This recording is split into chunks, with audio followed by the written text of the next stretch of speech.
The possibility for an agreement framework in the northern areas running out as Hezbollah continue to tie itself to Hamas।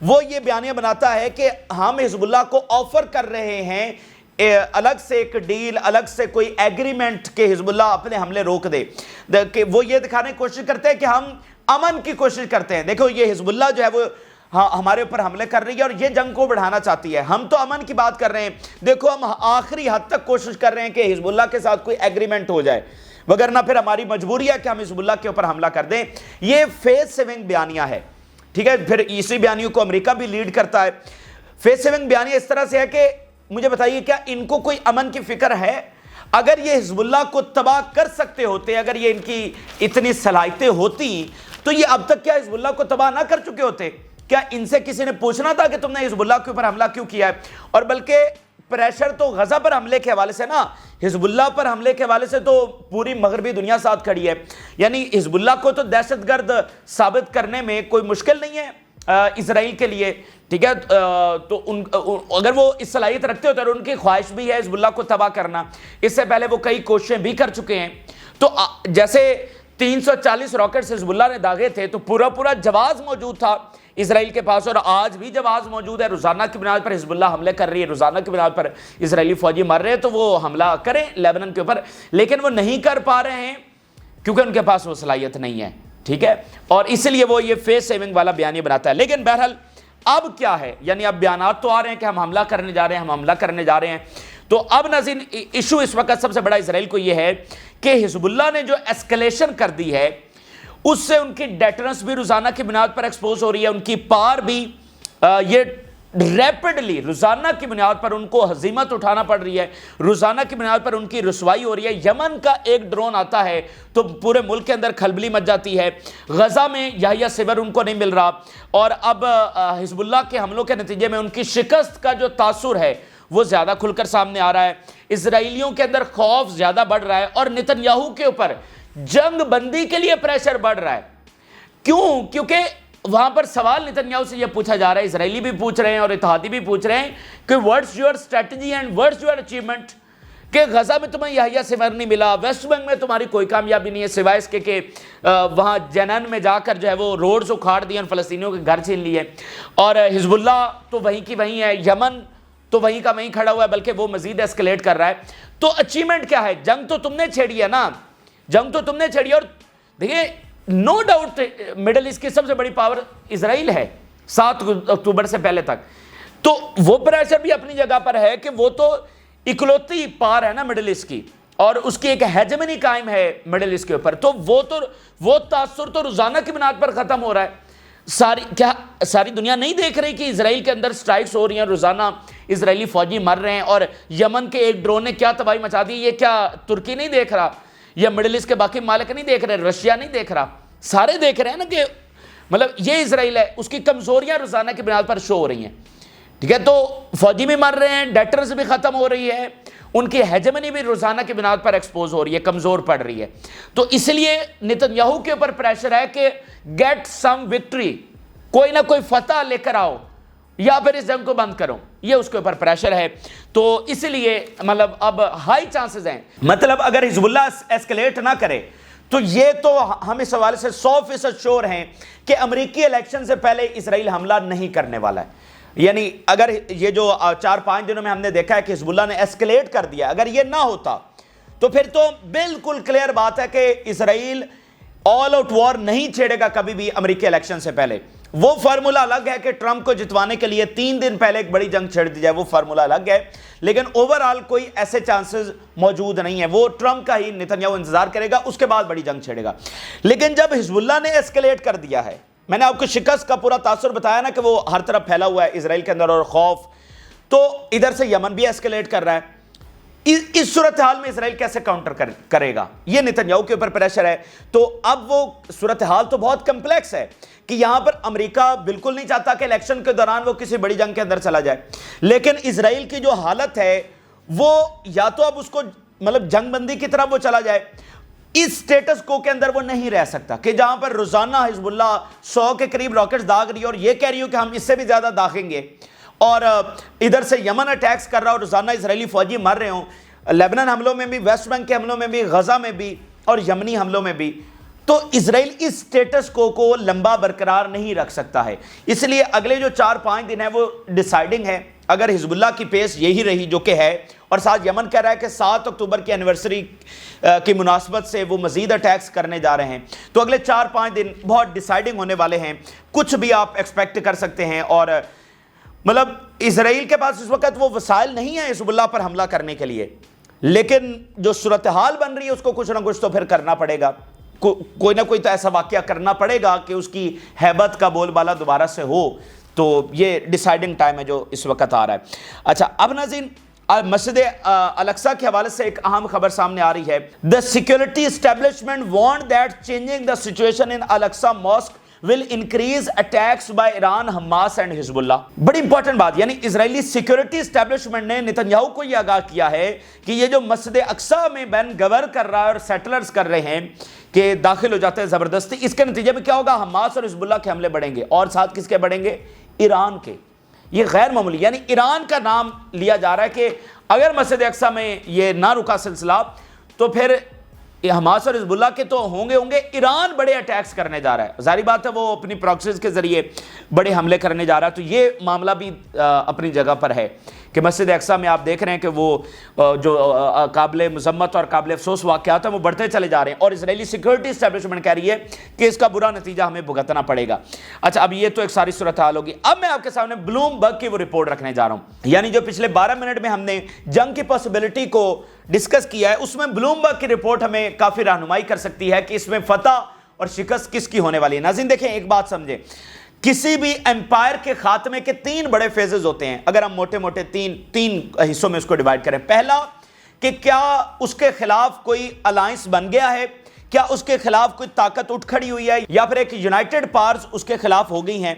دوسرا phase یہ ہوتا ہے کہ پھر وہ جو پاور ہے، چاہے وہ یونائٹڈ ہے یا اکلوتا کوئی ملک ہے یا اکلوتی کوئی فوج ہے، یا پھر بہت بڑا ایک الائنس بن گیا ہے، کہ اس کے حملوں سے وہ امپائر کمزور ہونا شروع ہو جاتا ہے، یعنی وہ الائنس حملے کرنا شروع کرتا ہے، مختلف کاروائیاں کرتا ہے، وہ کسی بھی نوعیت کی ہوتی ہیں۔ یعنی آج کے دور میں کیا کاروائیاں ہو سکتی ہیں کہ ڈپلومیٹک محاذ کے اوپر شکست، یا اکنامیکلی نقصان پہنچانا، سائبر اٹیکس کرنا، ٹھیک ہے، دنیا کے زیادہ سے زیادہ ممالک کو اپنے ساتھ ملانا، اس کی جو ڈالر کی ہیجمنی ہے اس کو ختم کرنا، یہ وہ چیزیں ہیں کہ جو اس امپائر کو کمزور مثال کے طور پہ آج کے حساب سے ہم لے رہے ہیں۔ تیسرا فیز یہ ہوتا ہے کہ وہ فائنل پھر بیٹل ہوتی ہے جس میں اس امپائر کا مکمل خاتمہ ہو جاتا ہے، کیونکہ وہ اندر سے تو کھوکھلا ہو رہا ہوتا ہے ان کاروائیوں سے جو آہستہ آہستہ جاری ہوتی ہیں، اور پھر حتمی بیٹل میں وہ دھڑن تختہ ہو جاتا ہے۔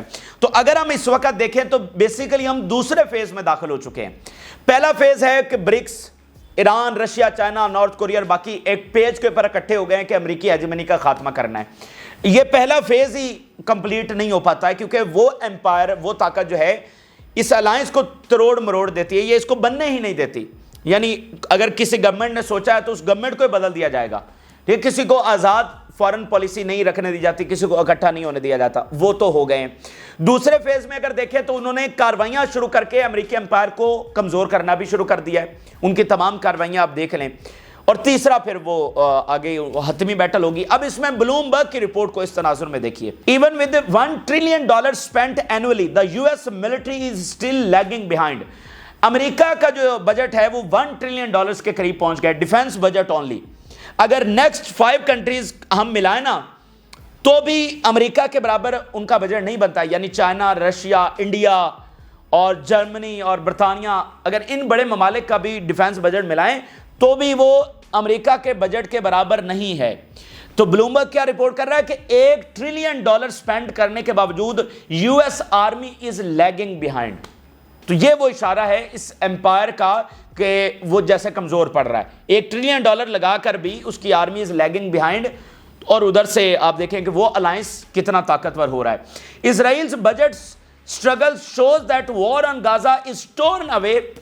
بلومبرگ کی دوسری ہیڈ لائن یہ ہے کہ اسی رپورٹ میں انہوں نے غزہ کی جنگ کا، فلسطین کی جنگ کا تذکرہ کیا ہے۔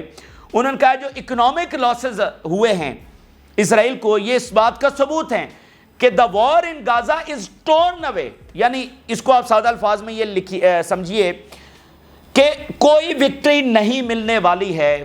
جو مقاصد وہ لے کر گئے تھے جو ان کے آبجیکٹیوز تھے وہ ٹوٹل ڈیزاسٹر ہو گئے.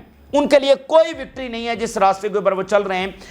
ان کی اکانومی پوری طرح سے جو ہے وہ دبردوس ہو چکی ہے. ٹھیک ہے, اور جنگ تو اکانومی کی بنیاد کے اوپر لڑی جاتی ہے.